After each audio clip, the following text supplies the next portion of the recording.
नमस्कार दोस्तों, मैं हूं एडवोकेट ब्रिजेश यादव। आपके अपने यूट्यूब चैनल ब्रिज एलएलबी पर आप सभी लोगों का तहे दिल से स्वागत करता हूं। दोस्तों, आज की इस वीडियो क्लास के अंदर हम चर्चा करने वाले हैं, बात करने वाले हैं कि क्या आप एक लोन के डिफॉल्टर हैं या फिर मल्टीपल लोन्स के डिफॉल्टर हैं या फिर मल्टीपल क्रेडिट कार्ड्स के डिफॉल्टर हैं दोस्तों। और ऐसे में इस डिफॉल्ट के संबंध में के रिगार्ड्स में आपने आपकी लोन कंपनियों को, बैंक या फिर एनबीएफसीज को आपने दोस्तों लीगल प्रायर नोटिस भेजा, प्री इंटीमेशन रिक्वेस्ट लेटर भेजा। इस लेटर के माध्यम से आपने बैंक और एनबीएफसी को सूचित किया, इन्फॉर्म किया कि इस डिफॉल्ट के पीछे कोई न कोई आपका एक जेन्युइन रीजन या फिर कारण था। जैसे कि फॉर एग्जांपल दोस्तों, आपका काम धंधा छूट गया हो, जॉब लॉस हो गया हो, या फिर आपके घर में कोई बहुत बड़ी मेडिकल इमरजेंसीज आ गई हो, या फिर आपने कोई व्यापार, कोई बिजनेस किया हो, उसके अंदर भारी भरकम नुकसान हो रहा हो। तो इन सभी कारणों और रीजन की वजह से आप लोगों की ईएमआईज को, किस्तों को आप डिफॉल्ट कर रहे हैं दोस्तों। डियर फ्रेंड्स, क्या आपको पता है, यदि आप बैंक और एनबीएफसी को लीगल प्रायर नोटिस भेजते हैं, प्री इंटीमेशन रिक्वेस्ट लेटर भेजते हैं, तो ऐसे में कहीं ना कहीं आप लोन कंपनियों की नजर में आप एक जेन्युइन डिफॉल्टर माने जाते हैं, not a wilful defaulter. Legal prior notice भेजने से लोन रिकवरी एजेंट्स का जो हैरेसमेंट है वो कुछ समय के लिए स्टॉप और बंद हो जाता है। ये सबसे बड़ा फायदा है लीगल प्रायर नोटिस भेजने का दोस्तों। बैंक और एनबीएफसी आपको एक विलफुल डिफॉल्टर भी घोषित नहीं करती यदि आप बैंक और एनबीएफसी को लीगल प्रायर नोटिस भेजते हैं। तो इसीलिए जरूर दोस्तों, यदि कभी भी आपकी कोई भी लोन की ईएमआईज डिफॉल्ट हो तो बैंक और एनबीएफसी को तुरंत इंस्टेंटली आपको लीगल प्रायर नोटिस आपको भेजना चाहिए दोस्तों। अब आगे हुआ क्या, आपका डिफॉल्ट चलता रहा और आगे चलकर बैंक और एनबीएफसी ने आपको लोन रिकॉल की नोटिस भेजी, लीगल डिमांड की नोटिस भेजी दोस्तों। फिर आगे चलकर आपका loan account NPA, non performing assets में घोषित और कैटेगराइज भी कर दिया गया। अब आप एक जेन्युइन डिफॉल्टर हैं। आप ये चाहते हैं कि आगे चलकर मेरे इस लोन के केस में, इस डिफॉल्ट के संबंध में, इस क्रेडिट कार्ड्स के डिफॉल्ट के संबंध में मेरा सेटलमेंट अच्छे से, आसानी से हो जाए। तो आपने किसी एक्सपर्ट लॉयर, एडवोकेट, वकील के माध्यम से आपने लोन रिकॉल की जो नोटिस थी उसका आपने जवाब, रिप्लाई भी दे दिया। आपने लीगल डिमांड नोटिस का भी आपने जवाब, रिप्लाई आपने आपके एडवोकेट के माध्यम से, एडवोकेट के लेटर हेड पर बाकायदा अच्छे से, बढ़िया से, एक प्रॉपर अच्छे से आपने रिप्लाई जवाब बनाकर आपने आपके एडवोकेट के माध्यम से बैंक और एनबीएफसी लोन कंपनियों को आपने भेज दिया। अब कैसे भेजना है, बाय स्पीड पोस्ट और बाय मेल के माध्यम से, ठीक है। तो ये आपको काम जरूर करना है। और एक यदि कोई एक जेन्युइन डिफॉल्टर है तो वो व्यक्ति, वो लोन का बोरोवर इस प्रकार का काम जरूर करता है दोस्तों। अच्छा, अब ये लोन के डिफॉल्टर, लोन के बोरोवर्स ने लोन रिकॉल की नोटिस का जवाब, रिप्लाई भी दे दिया, लीगल डिमांड नोटिस का रिप्लाई, जवाब भी दे दिया दोस्तों। अब ये सारी चीजें करने से क्या हुआ, लोन कंपनियों की नजर में ये लोन डिफॉल्टर, ये लोन बोरोवर एक जेन्युइन पर्सन कहलाने लग गया। मतलब कि ये आदमी प्रॉपरली फ्रॉम द बिगिनिंग, जिस दिन से डिफॉल्ट स्टार्ट हुआ या फिर डिफॉल्ट होने वाला था, इन एडवांस में इस लोन के बोरोवर ने बैंक और एनबीएफसी को इंटीमेट, सूचित, इन्फॉर्म करना चालू कर दिया। किसी भी नोटिस को इग्नोर नहीं किया। यदि नोटिस फर्जी है, फेक है, तो उसका रिप्लाई देने की जरूरत बिल्कुल भी नहीं है दोस्तों। तो आपको आपके किसी एक लीगल एडवाइजर या फिर एडवोकेट के आपको टच में रहना है और उनके गाइडेंस में आपको काम करना है, और जो भी जेन्युइन नोटिसेस हैं उनका आपको रिप्लाई जवाब देना है। और बहुत सारे लोन के डिफॉल्टर्स, लोन के बोरोवर्स इस प्रकार का काम करते हैं अपनी लीगल सेफ्टी के लिए, और यदि वो चाहते हैं कि आगे चलकर भविष्य में उनका हर एक लोन सेटल्ड हो, उनका हर एक क्रेडिट कार्ड सेटल्ड हो कम से कम पैसे में। अब दोस्तों हुआ क्या, ये सब एक्टिविटी एक लोन के बोरोवर ने, डिफॉल्टर ने कर लिया, ठीक है। अब लोन अकाउंट एनपीए होने के बाद हुआ क्या, फिर अब धीरे धीरे लोन रिकवरी एजेंट्स का कॉल, हैरेसमेंट, ठीक है, होम विजिट, ये सब स्टार्ट हो गया। अब एक लोन का जो बोरोवर है वो क्या करता है, मेरी सारी वीडियोस को देखता है, या फिर यूट्यूब्स के ऊपर जो भी वीडियोस अवेलेबल है कि कैसे लोन रिकवरी एजेंट्स को हैंडल किया जाए, उसके जो भी लीगल राइट्स है उनको वो देख लेता है, समझ लेता है, पढ़ लेता है। रिजर्व बैंक ऑफ इंडिया की जो भी गाइडलाइंस है रिकवरी के संबंध में, उन सारी चीजों को वो पढ़ता है, समझता है, वीडियोस को देखता है। तो वो एक बोलते ना कि वो नॉलेज के मामले में स्ट्रांग हो जाता है कि भाई कि कैसे मुझे लोन रिकवरी एजेंट्स को हैंडल करना है। तो थोड़ा बहुत लोन रिकवरी एजेंट्स का जो हैरेसमेंट है वो उसको किसी प्रकार से वो हैंडल करता है। अब हुआ क्या, अब बैंक और एनबीएफसी को ये समझ में आने लग गया कि भाई ये लोन का बोरोवर पढ़ा लिखा, समझदार है, इसके पास नॉलेज है, इसको सारी बातें पता है और ये व्यक्ति from the beginning, from the start ये लीगल प्रायर नोटिस भेज रहा है, हर एक नोटिस का रिप्लाई जवाब फाइल कर रहा है। तो ऐसे में इस व्यक्ति के साथ में सेटलमेंट कर लेना ही अच्छी बात होगी, क्योंकि ये एक जेन्युइन पर्सन है, तभी तो ये हर एक नोटिस का जवाब रिप्लाई दे रहा है, ये हमसे प्रॉपर कोऑर्डिनेट कर रहा है, हमसे प्रॉपरली कम्युनिकेट कर रहा है, वार्तालाप कर रहा है, अपनी दिक्कत समस्याओं को हमारे साथ में साझा और शेयर कर रहा है। तभी तो लोन कंपनियां ये डिसाइड कर रही हैं कि ऐसे व्यक्ति के साथ में सेटलमेंट कर लेना ही सबसे अच्छी बात है। कुछ पैसे कम करके इस व्यक्ति से लोन अकाउंट सेटल्ड करवा लिया जाए तो वही बेहतर होगा, क्योंकि यदि इस व्यक्ति के खिलाफ में आगे चलकर कोई भी यदि हम लीगल एक्शन लेते हैं, कोर्ट कचहरी केस मुकदमा करते हैं, तो कोई मतलब नहीं है। ये व्यक्ति एक नॉलेजेबल पर्सन है, इसे लीगल का ज्ञान है, ये किसी एक एडवोकेट के गाइडेंस में काम कर रहा है।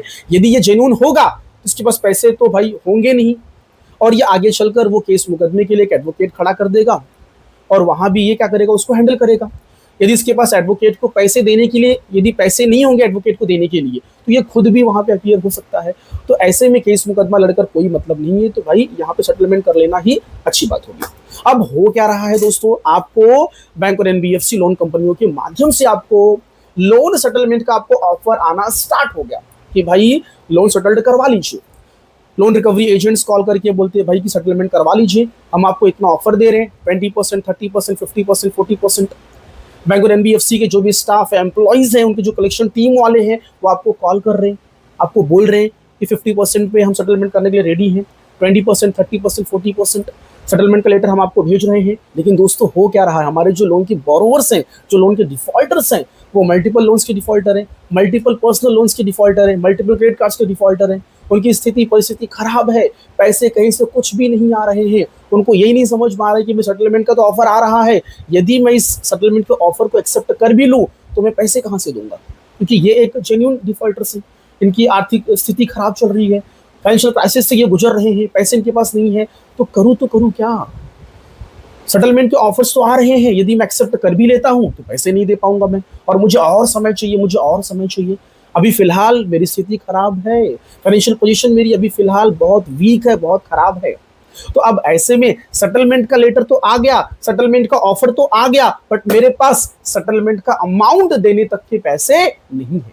अब ऐसे में आगे क्या किया जाए, यदि मैं सेटलमेंट नहीं करता हूं, सेटलमेंट का अमाउंट नहीं देता हूं, तो अब ऐसे में आगे चलकर ये बैंक और एनबीएफसी लोन कंपनियां मेरे खिलाफ में किस प्रकार से लीगल एक्शन लेंगी। कहीं मेरे ऊपर कोई केस मुकदमा ना कर दे, कहीं मेरा वारंट ना निकल जाए, कहीं मुझे जेल ना जाना पड़े यदि मैंने सेटलमेंट का ऑफर एक्सेप्ट नहीं किया तो।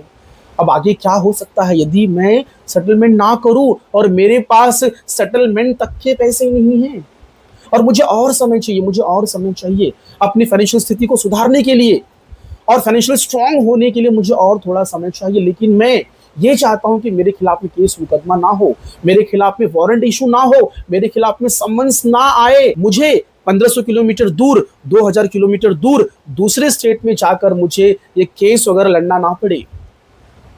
मैं आज नहीं कल मैं सेटलमेंट करूंगा, बट फिलहाल राइट नाउ मेरे पास सेटलमेंट करने तक के पैसे नहीं है, तो मैं क्या करूं। सो दोस्तों ऐसे में आपको डरना घबराना बिल्कुल भी नहीं है।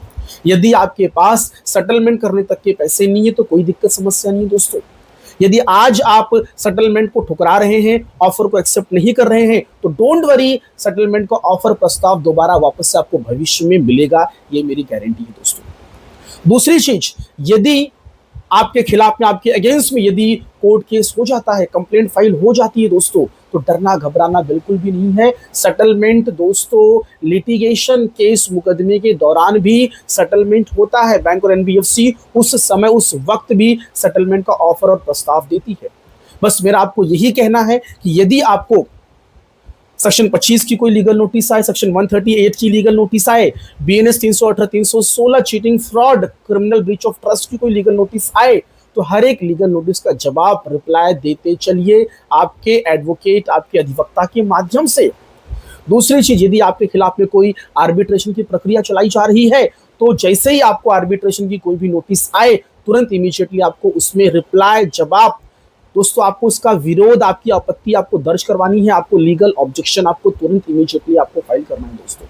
यदि कोई आपको सेटलमेंट कॉन्सिलिएशन की नोटिस आती है अंडर सेक्शन 62, तो उसमें भी आपको रिप्लाई जवाब देना है। आपको आपकी आर्थिक स्थिति, आपकी प्रॉब्लम, दिक्कत, समस्याएं आपको लिखनी है, आपको उनको सूचित करना, बताना है कि सेटलमेंट करना चाहते हैं बट अभी थोड़ा पैसे नहीं है, थोड़ा हमें और वक्त चाहिए।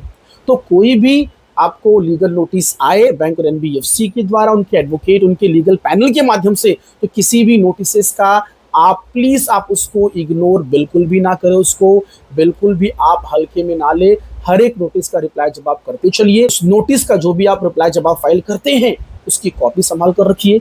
आप स्पीड पोस्ट के माध्यम से भेजते हैं तो डाक की रसीद, ऑनलाइन ट्रैकिंग रिपोर्ट्स, यदि आपने मेल के माध्यम से आपके एडवोकेट के द्वारा भिजवाया है तो मेल की कॉपी भी संभाल कर रखिए दोस्तों। कि होता क्या है, बैंक और एनबीएफसी अपनी फाइल तो मजबूत कर रही है, लेकिन आप क्या कर रहे हैं, तो आपको भी आपकी फाइल मजबूत करनी है। आपको भी पूरा बताना है कि आपने from the beginning till the end आपने हर एक नोटिस का रिप्लाई जवाब फाइल किया है। आपने आपकी आर्थिक स्थिति, परिस्थिति को आपने बैंक और एनबीएफसी के साथ में आपने साझा और शेयर किया है दोस्तों। कई बार तो जब बीच बीच में 3-3 महीने पर जब लोक अदालत, राष्ट्रीय लोक अदालत लगती है, नेशनल लोक अदालत लगती है, तो आपको लोक अदालत के माध्यम से भी आपको सेटलमेंट, नेगोशिएशन, आपको समझौते का भी आपको लेटर, ऑफर आपको आता है। उस वक्त भी आपके पास सेटलमेंट करने तक के पैसे नहीं होते हैं। तो ऐसे में यदि आपका समझौता, आपका नेगोशिएशन, आपका सेटलमेंट यदि लोक अदालत के माध्यम से नहीं होता है तो इसमें भी आपको डरने घबराने की बिल्कुल भी जरूरत नहीं है दोस्तों। आपने क्रेडिट कार्ड्स लिए, आपने पर्सनल लोन लिए हैं, तो ऐसे मामलों में अधिकतर दोस्तों बैंक और एनबीएफसी सेटलमेंट ही करती है, चाहे वो बीच में करे, लास्ट में करे दोस्तों, या फिर केस मुकदमे के दौरान करे दोस्तों। कभी कभी तो अवार्ड पास हो जाता है आर्बिट्रेशन के केस में, इंटरिम ऑर्डर भी पास हो जाता है, उसके बाद भी सेटलमेंट का ऑफर आता रहता है, उस स्टेज पर भी सेटलमेंट होता है दोस्तों। कई बार तो कोर्ट में केस होने के बाद, वारंट निकलने के बाद भी सेटलमेंट होता है दोस्तों। डियर फ्रेंड्स, क्या आपको पता है सेक्शन 25, सेक्शन 138 में जो भी मुकदमे, कंप्लेंट फाइल होते हैं, ये सारे के सारे कंपाउंडेबल हैं, समझौते योग्य हैं। किसी भी स्टेज पर यदि आप पैसे दे देते हैं, चाहे वो आपका लोन अकाउंट आप रेगुलर वे में क्लोज करें या फिर सेटलमेंट के माध्यम से क्लोज करें, दोस्तों आपका केस वहीं पर इमीडिएटली विड्रॉ कर लिया जाएगा बैंक और एनबीएफसी के द्वारा। केस मुकदमा वहीं पर खत्म, डिस्पोज्ड ऑफ कर दिया जाएगा जैसे ही आपके द्वारा पैसा दे दिया जाएगा। तो डरना घबराना बिल्कुल भी नहीं है। लोन कंपनियों का इंटेंशन एक ही है कि हमें पैसे मिलने चाहिए, चाहे सेटलमेंट के माध्यम से मिले या फिर रेगुलर तरीके से फोरक्लोजर करके आप उनका पैसा दीजिए। उनका इंटेंशन ऐसा कतई नहीं है कि आपको जेल भेजना है, उनका ऐसा कतई इंटेंशन नहीं है कि उनको आपको जेल भेजना है दोस्तों, इस बात को नोट करिए। यदि आपके खिलाफ में कोई भी कार्रवाई होती है दोस्तों, चाहे आपको समन्स आए, आपको बेलेबल वारंट आए, नॉन बेलेबल वारंट आए, आपको प्री कॉग्निजेंस की नोटिस आए, कोई कंप्लेंट आपके खिलाफ में फाइल हुआ, यदि आपको कोई मैसेज भी आ रहा है दोस्तों, तो डरना घबराना बिल्कुल भी नहीं है। वेरी सिंपल, एक सिर्फ लोकल एडवोकेट को, जिस कोर्ट में कंप्लेंट मुकदमा फाइल हुआ है वहां से एक लोकल एडवोकेट को आपको खड़ा कर देना है। बस तारीख वो देखते रहें। आप जहां पे, जिस स्टेट में रह रहे हैं आप वहां पर अपना काम धंधा करिए, ठीक है, अपने काम पर फोकस करिए और धीरे धीरे थोड़े थोड़े पैसे आप जुटाइए और धीरे धीरे करके दोस्तों आप एक एक लोन को आप सेटल्ड करते चलिए। देखिए, यहाँ पर आपको विलफुल डिफॉल्टर नहीं बनना है। मैं यहाँ पे जो भी आपको ज्ञान, नॉलेज, जो आपको आइडियाज दे रहा हूँ, ये सिर्फ आपको एक लीगल एक प्रोसेस जो होता है दोस्तों, वो मैं आपको बता रहा हूँ। तो यदि आप जानबूझकर इंटेंशनली पैसे नहीं दे रहे तो ये चीज़ गलत है, ये चीज़ गलत है दोस्तों। ये एक आपराधिक, एक यहाँ पे एक मामला बन जाता है, एक क्रिमिनल ऑफेंस बन जाता है। यदि आपके पास पैसे हैं तो आपको बैंक और एनबीएफसी के पैसे दे देने चाहिए, क्योंकि बैंक और एनबीएफसी ने आपको आपकी मुसीबत में, आपकी प्रॉब्लम, आपकी दिक्कत में बैंक और एनबीएफसी ने आपको लोन दिया था और उस पैसे को आपने यूटिलाइज किया था अपनी प्रॉब्लम, दिक्कत को सॉल्व करने के लिए। तो आज यदि आपके दिन अच्छे हैं, आपके पास पैसे हैं, फंड है, तो आपको बैंक और एनबीएफसी के पैसे लौटा देने चाहिए दोस्तों। जानबूझ के इंटेंशनली पैसे नहीं लौटाओगे तो आपका क्रेडिट स्कोर खराब हो जाएगा, आपके खिलाफ में कोर्ट कचहरी में, कोर्ट में मुकदमा, कंप्लेंट, केस फाइल हो जाएगा, फिर कोर्ट के चक्कर काटते रहोगे, तो कहीं ना कहीं आर्थिक और मानसिक चारों तरफ से आपको नुकसान ही नुकसान होगा। तो मैं ये कहता हूँ कि भाई, यदि आपके पास पैसे हैं तो पैसे आपको देने हैं, क्योंकि जो आपने लोन के माध्यम जो पैसे आपने लिए हैं वो सारे पैसे पब्लिक मनी है, जनता के पैसे। जो बैंक और एनबीएफसी आपको पैसे देती है ना, वो खुद के पॉकेट से नहीं देती है, पब्लिक जो पैसा उनके पास बैंक में रखती है डिपॉजिट के माध्यम से, वही पैसे आपको दिए जाते हैं लोन के रूप में दोस्तों। तो डियर फ्रेंड्स, मैं आपको एक ही बात बोलूँगा, आपको डरना घबराना बिल्कुल भी नहीं है। काम धंधे पर फोकस करिए, ठीक है। मल्टीपल लोन्स है, एक एक करके सिंगल जहाँ पे आपको ज़्यादा अच्छा आपको ऑफर दिया जा रहा है, जहाँ पे कम से कम अमाउंट में आपका सेटलमेंट का आपको प्रस्ताव दिया जा रहा है, पहले आप उसको खत्म करिए। दूसरी चीज़, कुछ लोगों को ये टेंशन रहता है कि सेटलमेंट करवा लेंगे तो फिर जो हमारा जो सिविल रिपोर्ट है, जो सिविल है, उसमें रिफ्लेक्ट होगा सेटल्ड वर्ड। देखिए, जैसे ही आपका डिफॉल्ट स्टार्ट हुआ वहीं से आपका सिविल स्कोर खराब होना स्टार्ट हो गया। तो सिविल रिपोर्ट या फिर सिविल आपका आज नहीं तो कल आपका अच्छा हो जाएगा डेफिनेटली। बस ये 3 से 4 साल की बात है। 3 से 4 साल के बाद आपका सिविल स्कोर दोबारा वापस से बढ़िया अच्छा होने लग जाएगा। यदि आप कोई छोटे मोटे लोन ले लेते हो, भले से वो हाई रेट ऑफ इंटरेस्ट में मिल जाए आपको, ठीक है, टीवी, फ्रिज, मोबाइल, ठीक है, कोई आपने बाइक, एक्टिवा, ठीक है, स्कूटी कुछ आपने ले लिया, यदि आपने उसकी ईएमआईज को रेगुलर मैनर में भरा तो डेफिनेटली श्योरली मैं आपको बोल रहा हूं दोस्तों, दोबारा वापस से आपका सिविल स्कोर स्ट्रांग मजबूत हो जाएगा और दोबारा वापस से आपको लोन मिलना चालू हो जाएगा। तो सिविल की चिंता बिल्कुल मत करिए। यदि आपकी आर्थिक स्थिति खराब है तो क्या कर सकते हो आप? सिविल तो खराब होना ही है। यदि आपका लोन डिफॉल्ट होगा तो सिविल तो खराब होना ही है, तो उसकी चिंता छोड़िए। बस आप क्या करिए, ईमानदारी से मेहनत करिए, काम धंधे पर फोकस करिए और थोड़े थोड़े पैसे इकट्ठा करना चालू करिए। और जहां पे जो लोन कंपनियां आपको सेटलमेंट का अच्छा ऑफर प्रस्ताव दे रही है, कम से कम अमाउंट में, आप पहले उसको क्लोज करिए।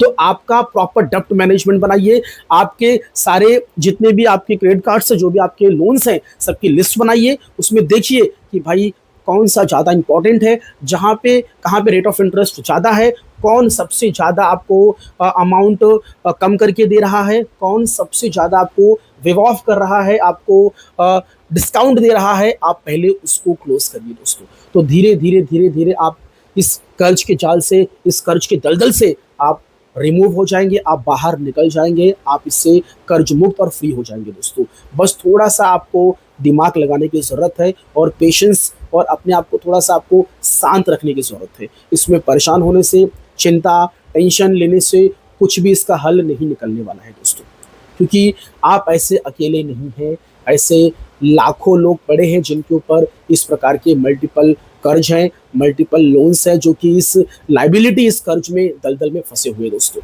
एक दूसरी चीज़ मैं आपको बोलना चाहूँगा कि एक लोन को खत्म करने के लिए दूसरा दोबारा वापस से आपको लोन बिल्कुल भी नहीं लेना है। भले से लोन रिकवरी एजेंट्स कितना भी आपके ऊपर दबाव दे, प्रेशर दे, आपको घर पे होम विजिट करे, आपको डराए धमकाए, आपको डरना बिल्कुल भी नहीं। बस एक बढ़िया अच्छा एक लॉयर, एक एडवोकेट हायर कर लीजिए और उनके गाइडेंस में काम करिए। वो आपको नियम कानून से, आपको दोस्तों बाय लॉ आपको कर्ज मुक्त करवा देंगे, ये मेरी गारंटी है दोस्तों। यदि आप किसी लीगल एडवाइजर के कंसल्टेशन में काम नहीं करेंगे, उससे गाइडेंस में काम नहीं करेंगे, तो सारी चीज़ें दोस्तों उल्टा उल्टा हो जाएंगी और आप सब गड़बड़ कर देंगे पूरा। तो इसीलिए नियम कानून से, लीगल प्रोसेस से आप इस लोन के दलदल, इस चाल, इस ट्रैप से आप बाहर निकलिए दोस्तों। इसमें टेंशन लेना, चिंता लेना, अपने आप को खत्म कर लेना, मन में गलत ख्यालात, विचार लेकर आना, इससे कुछ नहीं होने वाला, इससे आपका नुकसान होगा दोस्तों। इस बात को नोट करिए। और ये लोन डिफॉल्ट के संबंध में जेल वगैरह कुछ नहीं होता है, बुक्स में लिखा है, प्रोविजन है, प्रावधान है, ठीक है, बट ये कोई बहुत बड़ा सीरियस ऑफेंस नहीं है, ठीक है। तो इसमें डरना घबराना बिल्कुल भी नहीं है। तो इसमें आपको जेल, ये वो सारी चीज़ें, ऐसा कुछ नहीं है दोस्तों, ठीक है। वो स्टेज तक पहुंचोगे ही नहीं आप, उसके पहले ही आपका सेटलमेंट हो जाएगा, मैं आपको इस बात की गारंटी दे रहा हूँ। तो बस आप जेन्युइन रहिए, हर एक लीगल नोटिस का रिप्लाई, जवाब फाइल करते चलिए। सेटलमेंट के पैसे आज नहीं है तो ठीक है ना, सेटलमेंट का ऑफर आ रहा है, आप अपनी कैपेसिटी, आपकी क्षमता को बताइए, मैं इतना दे सकता हूं। अगर वो एक्सेप्ट करते हैं तो ठीक है, नहीं करते हैं तो इंतजार करिए, आज नहीं कल दोबारा वापस से आपको सेटलमेंट का ऑफर प्रस्ताव मिलेगा। इस बात को नोट करो दोस्तों। तो आप अपने आप को अंदर से मजबूत करिए, स्ट्रांग करिए और एक अच्छे लीगल एडवाइजर के टच में, कांटेक्ट में रहिए दोस्तों। तो लोक अदालत की नोटिस आई, सेटलमेंट करने तक के पैसे नहीं, तो मत डरिए, कुछ नहीं होगा। बस ध्यान देना कि भाई अगर कोई लीगल नोटिस आएगी सेक्शन 25 138 आर्बिट्रेशन BNS 318 316 की, इस नोटिस को इग्नोर मत करना, रिप्लाई जवाब आपके एडवोकेट के माध्यम से दे देना। कोई भी कोर्ट की नोटिस आएगी तो कोर्ट की नोटिस को भी इग्नोर मत करना, उसमें किसी एक लोकल एडवोकेट को खड़ा कर देना। इससे क्या होगा, केस मूव ऑन होगा, आपको बीच में समय मिलेगा, टाइम मिलेगा, और उसी बीच में जो समय टाइम मिला उसी दौरान आप थोड़े थोड़े पैसे जमा करके आप धीरे धीरे अपने एक एक लोन को आप सेटल्ड और क्लोज बहुत आसानी से करवा सकते हैं। आपको समय ही चाहिए ना। आज आपकी स्थिति खराब है, आज आपकी परिस्थिति खराब है, कल आपका भविष्य अच्छा होगा, आने वाले समय में आपका भविष्य अच्छा होगा, आप दोबारा वापस से स्टैंड होंगे और जितने भी लोन्स आपके ऊपर हैं वो सारे के सारे लोन्स आपके खत्म हो जाएंगे दोस्तों। बस थोड़ा सा अपने आप को अंदर से आप स्ट्रांग करिए, मजबूत करिए दोस्तों, ठीक है।